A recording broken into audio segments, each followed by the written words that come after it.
অজু ছাড়া কোনো প্রাণী জবাই করলে সেটা হালাল হবে কিনা? মোরগ জবে, হাঁস জবে, যে কোনো পশু জবে হওয়ার জন্য শর্ত হলো বিসমিল্লাহ বলে জবে করবেন। আর শর্ত কি?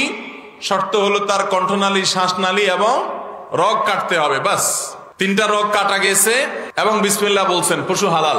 আপনার ওযু আছে না নাই এটাতে কিচ্ছু আসবে যাবে। এমনকি গোসল ফরজ হয়েছে অবস্থা বিসমিল্লাহ আল্লাহু আকবার বলে জবাই করছেন, রগগুলা ঠিকই কাটা গেছে আর বিসমিল্লাহ বলছেন, খাওয়া হালাল হবে। আমাদের দেশে মুরগি জবাই কিনি যে কত রকমের কুসংস্কার আছে। অনেকে বলে যেমন এই যে ওযু ছাড়া মোরগ জবাই করা যাবে না, অনেকে বলে এক পায়ের নিচে পাড়া দিয়ে ধরে আরেক পায়ের নিচে ওই যে কল্লাটা টেনে একা একা জবাই করা যাবে না, কমপক্ষে 2 জন লাগবে। অনেকে বলে ভাই বোন একজনে ধরলে আরেকজনে জবাই করলে এটা করা যাবে না। অনেকে বলে স্বামী স্ত্রী একজনে ধরবে আরেকজন জবাই করবে, এটা করা যাবে না। অনেকজন বলে গর্ভবতী মহিলা তাদেরকে সাথে নিয়ে মোরগ জবাই করা যাবে না। এরকম মোরগ জবাই করাকে নিয়ে যে কত কুসংস্কার আমাদের দেশে আছে একমাত্র আল্লাহ ভালো।